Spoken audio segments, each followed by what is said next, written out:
Seja bem-vindo para esse vídeo e nesse vídeo daqui a gente vai falar sobre essa vitória do Curitiba, vitória por 2-0 contra o Fluminense, uma vitória importantíssima para o Curitiba, né? Dá uma boa aliviada na luta lá embaixo. Até rodadas atrás, tava 4, 5 meses sem vencer, não vencia de ninguém, tava sofrendo até para conseguir arrancar um pontinho de empate nos jogos. Mas nesses últimos 3, 4 jogos teve uma grande melhora. Já está quase saindo da zona de rebaixamento. E agora conseguiu essa vitória contra o Fluminense, que naturalmente seria um jogo muito difícil, né? Enfim, bora aqui antes de tudo falar como é que foram os gols e a gente desenrola aí a nossa análise. Só mais um aviso, eu quero criar um modo carreira aqui para o nosso canal. Modo carreira jogador solo, então vou criar meu personagem. Aí eu vou, enfim, colocar todos os dados lá de altura, peso, a posição vai ser meio atacante. E eu preciso que vocês comentem aí embaixo algumas sugestões de times. Pode ser time grande não, eu não queria pegar um time tão forte, mas um time mediano para fraco, mas que seja de primeira divisão. E aí de qualquer liga do mundo, tipo um Curitiba, um Goiás, um CSA. Aí vai lá na Espanha, pode ser um time menorzinho também, na Inglaterra, no Japão, na Argentina, vai da criatividade de vocês. Vale lembrar que eu tô com FIFA 20, então tem que lembrar que tem alguns times que hoje estão em primeiras divisões que não estão lá, então tem essa ressalva. Mas eu posso modificar isso daí também, então falo qualquer time aí. Enfim, bora começar pelo Curitiba, principais destaques do Curitiba. Acho que já dá para destacar no gol o Gabriel. No final do jogo tem um cabeceio, se eu não me engano foi do John Kennedy, ou do Lele, ou do Johnny Gonzalez. Foi um dos três. E ele consegue pular. Quem assistiu o jogo vai lembrar com certeza. Ele consegue pular e encaixar essa bola que ela quase no ângulo. É uma defesa dificílima. A maioria dos goleiros do Brasil teriam dado um passinho para o lado, essa bola ia no contrapé e não alcançava. Então ali ele conseguiu encaixar e nem dar rebote. Vai muito mérito para o Gabriel. E o Curitiba tem um bom goleiro. Esse não é o problema do time. Não à toa, alguns times já tinham especulado ele no início da temporada, durante a temporada. O próprio Grêmio tinha especulado ele. Enfim, eu gosto dele. Acho um bom goleiro. O que mais dá para destacar? O Kusevich vem crescendo muito nessas últimas rodadas, vem se impondo e vem justificando a aquisição do Curitiba. Falou na transmissão que foi a contratação mais cara da história do Curitiba. Talvez não seja para tudo isso, mas é um bom zagueiro. É um cara que já tem passagem por Universidade Católica, estava no Palmeiras e o Coxa conseguiu trazer. Enfim, é um bom zagueiro e está agregando bastante. O Jamerson também muito bem, na parte defensiva foi bem. E a principal qualidade dele é a ofensiva, né? Ele puxou vários contra-ataques, é um cara que é muito rápido, tem bom drible. Enfim, jogou muito bem. O Bruno Gomes também muito bem, segundo tempo quase fez um gol finalizando de fora da área. Defendendo bem e quando chegava no ataque criou boas oportunidades, principalmente de finalização de fora da área. O Robson também muito bem, puxando muitos contra-ataques, com a velocidade dele, com os dribles dele, ele que sofreu o pênalti, ele que bateu o pênalti, ele que fez o gol de pênalti. Então ele que começou esse placar do Curitiba, foi muito bem. O Bianchi também, ele que fez a jogada do segundo gol, jogadaça. Enfim, é muito bom jogador, já tinha elogiado na partida contra o Cruzeiro, que teve análise aí desse 0-0 aqui no nosso canal também, já tinha elogiado o Bianchi. Muito bom jogador, é um cara que tem qualidade e é muito alto. Então ele tem uma bola aérea tanto ofensiva quanto defensiva boa. E com a bola no chão também tem muita qualidade. Não à toa, acho que ele deu uma caneta no jogador do Fluminense, finaliza cruzado. E o Diogo Oliveira, né? Diogo Oliveira completa no segundo pau. Então o Bianchi também foi muito bem. O André Mediano também. O Marcelino Moreno tem muita qualidade. Incrível, é muito constante todo o jogo. É tipo um Benítez mais regular, eu diria que é isso, porque ele tem muita qualidade, boa visão de jogo, boas jogadas individuais, criou boas oportunidades também. E o Diogo Oliveira foi efetivo, né, na oportunidade que teve, aproveitou e fez o golzinho dele. Ainda entraram o Rodrigo Pinho, tá há muito tempo sem fazer gol, né, tem que tirar essa seca logo. O Fran Sérgio no meio de campo, o Vitor Luiz entrou muito aguerrido lá pela ala esquerda, entrou à frente do Jamerson, numa parte mais ofensiva. Entrou também o Diogo Batista e o Caio César. Eu gosto do Caio César, cara, porque o Caio César é um jogador da base do Curitiba, né? E é um jogador que é muito rápido e ele segue muito o que o técnico pede. Então, ele era um ponta, mas que em vários momentos estava na linha de fundo e fazendo bom confronto, roubando bola, não saiu seco em nenhum bote. E ajudou muito na parte defensiva e na hora de atacar também tinha todo esse gás, toda essa velocidade para entregar. Eu acho que não é um jogador para ser titular, mas é um jogador que é muito bom para segundo tempo. Quando o Curitiba estiver vencendo e precisar de contra-ataque, coloca o Caio César. Quando estiver perdendo, coloca o Caio César para ir para o X1 também. Então é um cara que é muito versátil no segundo tempo. E ali tem uma ótima peça para a sequência da Série A do Curitiba. Destaque do Fluminense, o Fábio fez uma ou outra boa defesa também. Queria destacar aqui para mim o Felipe Melo. E olha que eu não sou daqueles que ficam criticando muito ele, não. Eu acho que é bom ter um jogador de imposição que nem ele é, mas eu acho que tecnicamente mesmo ele está prejudicando o Fluminense. Ele que fez o pênalti, e se eu não me engano, ele que tomou o drible que resultou no chute do Bianchi e depois o gol do Diego Oliveira. Diogo Oliveira, né? Diogo Oliveira. Então, eu acho que já passou da hora do Diniz tirar o Felipe Melo do time. E aí no banco de reservas, para zagueiro, cara, é o David Braz, né? Precisa se reforçar. O Nino é muito bom zagueiro, mas a outra dupla, aí o torcedor do Fluminense deve sentir falta de quando o Manuel estava no auge, né? Porque ele era um cara de boa técnica também, um cara muito forte e um cara que ainda ajudava na parte ofensiva. Então, eu acho que o Felipe Melo tá devendo. O Diogo Barbosa fez uma estreia mediana. Já queria destacar aqui os dois gols. O pênalti é sofrido no lado esquerdo e a finalização do Bianchi é no lado esquerdo. Os gols, aí o segundo gol termina do lado direito, mas a finalização é do lado esquerdo. Não sei se tem alguma coisa a ver com o Diogo Barbosa, mas foi do lado esquerdo. E, enfim, eu acho que ele pode render ainda no Fluminense, porque é um cara que é quase característica de um ponta. É um cara que é rápido, é um cara que tem um drible até que bom. E eu acho que nas mãos do Diniz pode entregar alguma coisa. Eu quero ver como é que ele vai desenvolver o futebol dele. Enfim, eu torço que dê certo. Até porque o Fluminense perdeu o Alexander, o Marcelo machucou de novo, o Jorge machucado. Então o Diogo Barbosa vai ser bastante utilizado. O que mais dá para destacar? Faltou mais do Ganso, né? Receber mais a bola, ser mais participativo. Eu não acho que o Lima mereça toda essa sequência que ele tem no Fluminense, toda essa moral que ele tem. Eu prefiro muito mais o Martinelli, por exemplo. Eu sei que a torcida do Fluminense pega no pé do Martinelli, uma boa parte. Mas eu acho que o Lima, cara, eu não vejo nada demais nele. Tudo bem que ele é meio que um motorzinho, um cara que você pode tacar em qualquer lugar do campo, ele vai sair correndo e vai fazer a função dele. Mas eu acho que para essa função de segundo volante, um meio campista, o Martinelli entrega mais pro Lima. Tem mais a noção de posicionamento, enfim. O Keno, longe de entregar tudo que ele poderia entregar no Fluminense, tudo que ele já mostrou no Palmeiras, no Galo, tá devendo ainda. Mas chamou a responsabilidade, já dá pra ver que é um dos caras que não se esconde. O Lele não tá em boa fase, cara. Eu gosto até do estilo dele, mano. Do estilo de jogo dele. Mas ele, na hora que vai chutar, chuta mascado. Na hora que é pra fazer um pivô, ele erra. Enfim, tá faltando gol, mano. É a mesma coisa que eu falei do Rodrigo Pinho. O centroavante precisa de gol. Eu até acho o Lele bom jogador. Mas ele não tá aproveitando as oportunidades.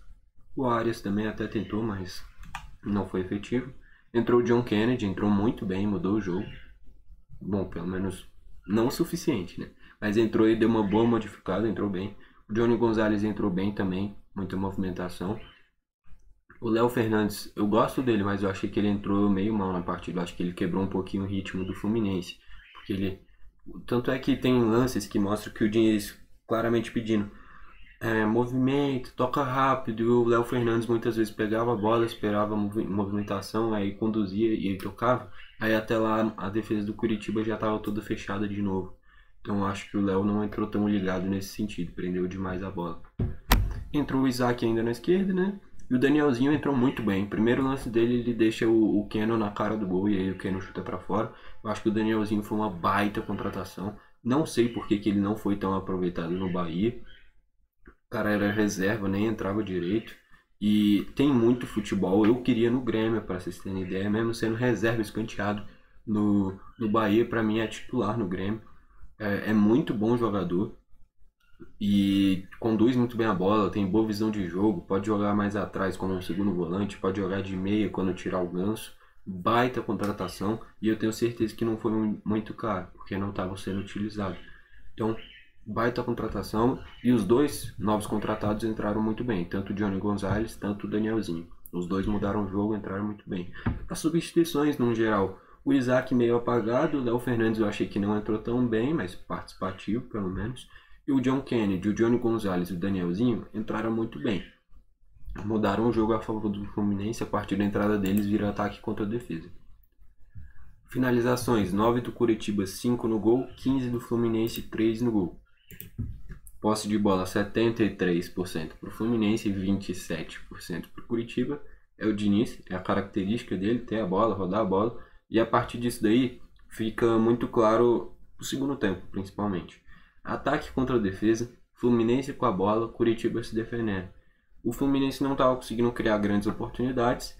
Nos contra-ataques, o Curitiba estava conseguindo criar grandes oportunidades. Então, teve alguns momentos que parecia que estava mais próximo o terceiro gol do Curitiba do que o primeiro do Fluminense. Por mais que o Fluminense tenha ficado muito mais com a bola, mas não conseguia encontrar brechas. A defesa do Curitiba estava muito bem postada. E aí falta o jogador desequilibrador do Fluminense. E hoje em dia, no futebol moderno, eu acho que é muito mais fácil jogar nesse molde do Curitiba. Eu gosto muito desse time, desse tipo de jogo que pega a bola, roda a bola, fica com a posse de bola, você tem um controle maior do jogo. Mas, se você quer espaço, quer chances mais claras, esse estilo do Curitiba é muito melhor, esses contra-ataques rápidos. Porque a defesa do Curitiba inteira está montada, todo mundo na defesa. É muito mais difícil de você encontrar um espaço assim, fazer uma jogada individual, porque sempre vai ter alguém na cobertura. Contra-ataque, se o Robson, por exemplo, driblou o Nino faz a falta, é expulso ou leva amarelo, ou se ele passar já fica 2 contra 1, porque é um time que fica muito exposto nos contra-ataques do Fluminense. Mas tem aquela coisa, se a transição demora um pouquinho, o Fluminense é um time que joga agrupado. Aí já tá todo mundo, desde o Lelê, desde o Cano quando joga, muito perto do zagueiro. Mas como o Fluminense já estava ganhando, essa movimentação nem acontecia, ficava muito espaço para o Curitiba. Poderia ter feito o terceiro, o quarto, e o Fluminense também poderia ter aproveitado as oportunidades. Mas aqui mostra claramente que faltou a precisão, né? O Curitiba mesmo, só se defendendo, teve mais chutes no gol do que o Fluminense. Enfim, 15 faltas do Coxa tendo 2 amarelos, 7 do Fluminense tendo 1 amarelo. 22 faltas no total, né? Escanteio, 7 pro Coxa, 11 pro Fluminense. Um jogo de muito escanteio, né? E o Coxa mesmo ganhando, encontrou alguns ataques, alguns escapes e apareceram alguns escanteios. Mas a dominância na posse de bola, o volume de jogo maior do Fluminense, né?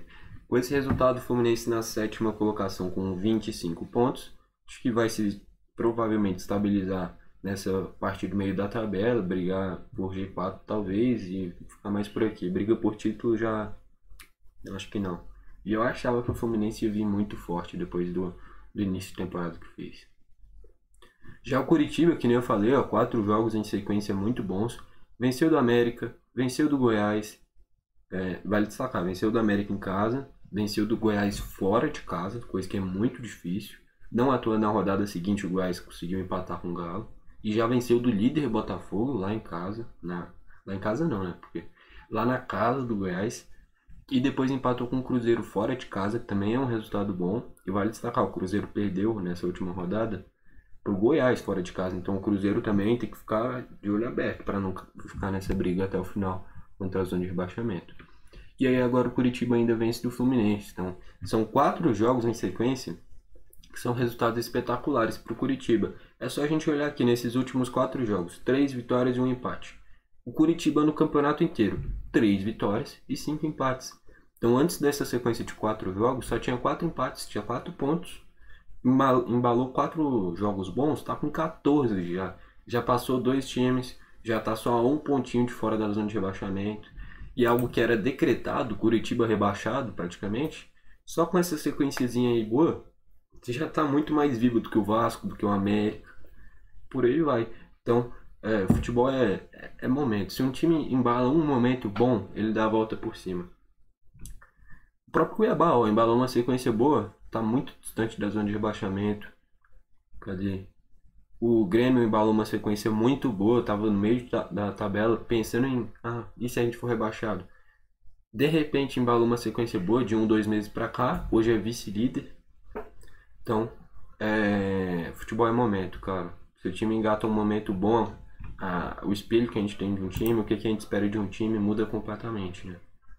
Enfim, então é uma sobrevida pro Coxa. Deixa eu ver qual é a próxima rodada do Coxa.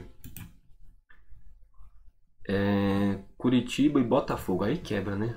Aí eu acho que essa sequência vai acabar. Curitiba e Botafogo no Newton Santos, né? Pela fase do Curitiba, eu não duvido nada do Curitiba surpreender, segurar um empate ou até vencer. Mas a probabilidade é muito maior do Botafogo vencer, né? E o Fluminense é em casa contra o Santos. Tem que ganhar. O Santos mal, não ganha de ninguém, a não ser que seja roubado contra o Goiás. Mas, enfim, os dois times. O Fluminense vem com uma rodada que na teoria é muito mais favorito, então tem que ganhar. E o Curitiba vai como zebra. Então, o Curitiba tem que ir tranquilo para esse jogo contra o Botafogo, que o que tinha que fazer, já fez. Agora, nessas últimas rodadas, pelo menos.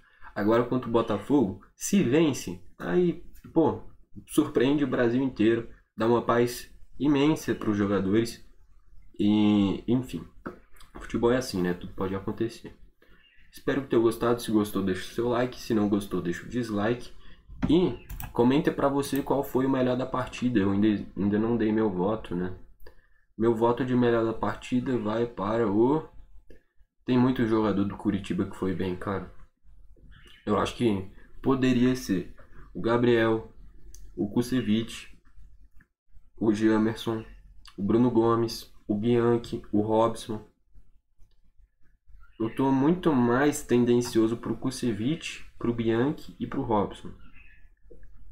Mas o Bruno Gomes e o Jamerson vale destacar também. Então, pra mim, o melhor da partida... vai pro... complicado, cara. Vai pro Robson. Robson, pra mim, é o melhor da partida. Ele que sofre o pênalti, ele que faz o primeiro gol e inicia essa vitória do Curitiba. Então, pra mim, o melhor da partida é o Robson, mas poderia ser tranquilamente o Bianchi, o Bruno Gomes, o Kusevich, o Gabriel, o Jamerson também muito bem. O próprio Marcelino Moreno bem também. Mas pra mim, o Robson, melhor da partida. Se você discorda, comenta aí embaixo qual pra você foi o melhor da partida. E é isso. Só lembrando, tem o nosso canal no Telegram, o Berg Tips, tá aqui embaixo. A gente fez uma entrada nesse jogo, que foi quando estava 2-0 para o Curitiba, o handicap a favor do Fluminense. Ou seja, se mantesse esse 2-0, devolvia o nosso dinheiro, foi o que aconteceu. Se o Fluminense descontasse, empatasse ou virasse, a gente ganhava. Se o Coxa faz 3 ou mais gols de diferença, a gente perdia. Então, reembolso nesse jogo. Quem tivesse no grupo do Berg Tips, tá aqui embaixo, teria recebido essa entrada. Então, quem quiser pode acessar. Enfim, foi esse o vídeo e falou!